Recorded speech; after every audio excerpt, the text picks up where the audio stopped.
Hello students, how are you all? Hope you are staying at home and staying safe. In the previous video, we have discussed about the different sense organ in the chapter super senses. We have discussed a lot. I have told you many stories about my life and what happened and how different animal perceive the environment. In the previous video, we have generally discussed about our eyes, our ears and our nose, that means the smell. And let me tell you one thing. See, whenever we look at the world, we see a colorful world, but it's not same for everyone. Even some in the lower groups of animal, they might see the world in black and white, or they may see some of the colors. And let me give you one fact, that what we know that the bulls, they are afraid of, means they get agitated and they get angry when they see a red cloth.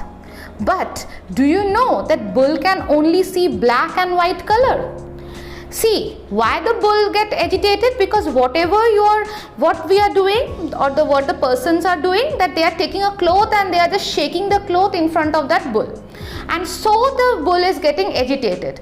If the color of that cloth, it may be red, white, pink, blue, it doesn't matter, because bull can see only black and white color.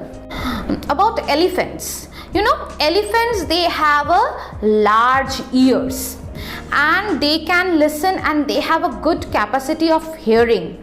You know, it is said that they can even communicate with each other. They also make some sounds, and that sound cannot be heard, means you cannot hear that sound.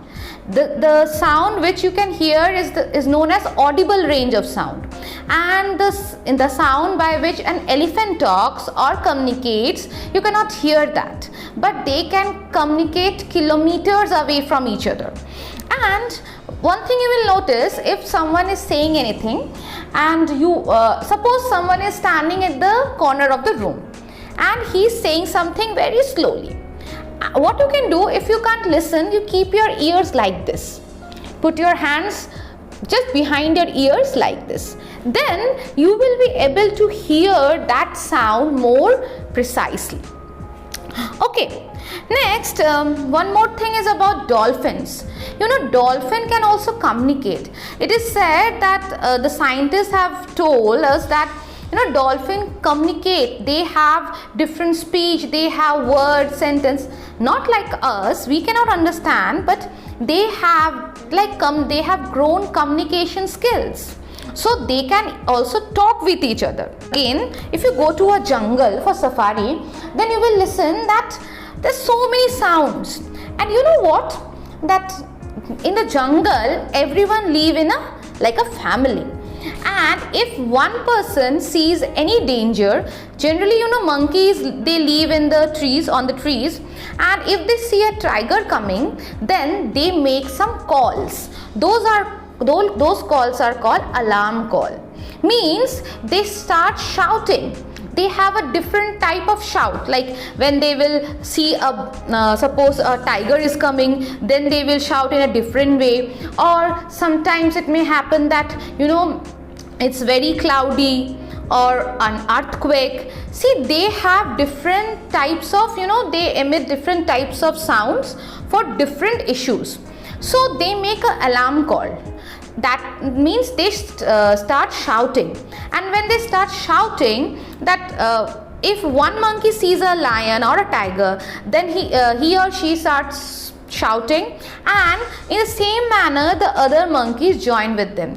So in that way, the deer or any other animal also knows that a tiger or a lion or a bear is nearby.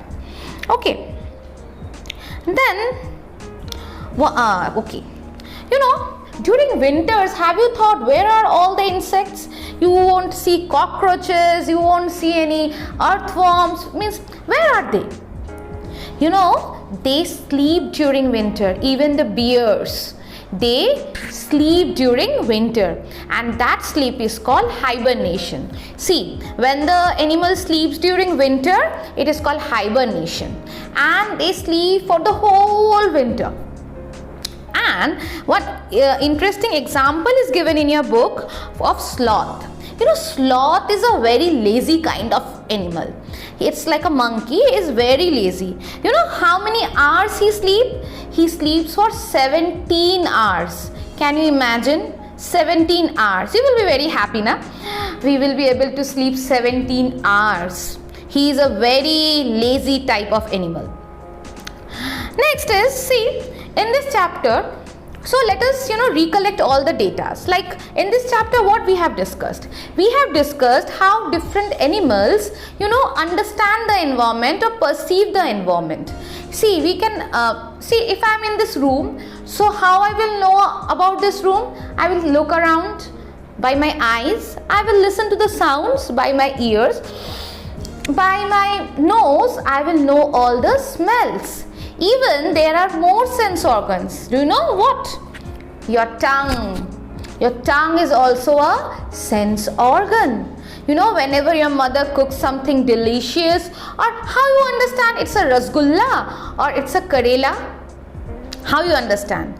With the help of your tongue. And one more sense organ is there. That is the largest organ.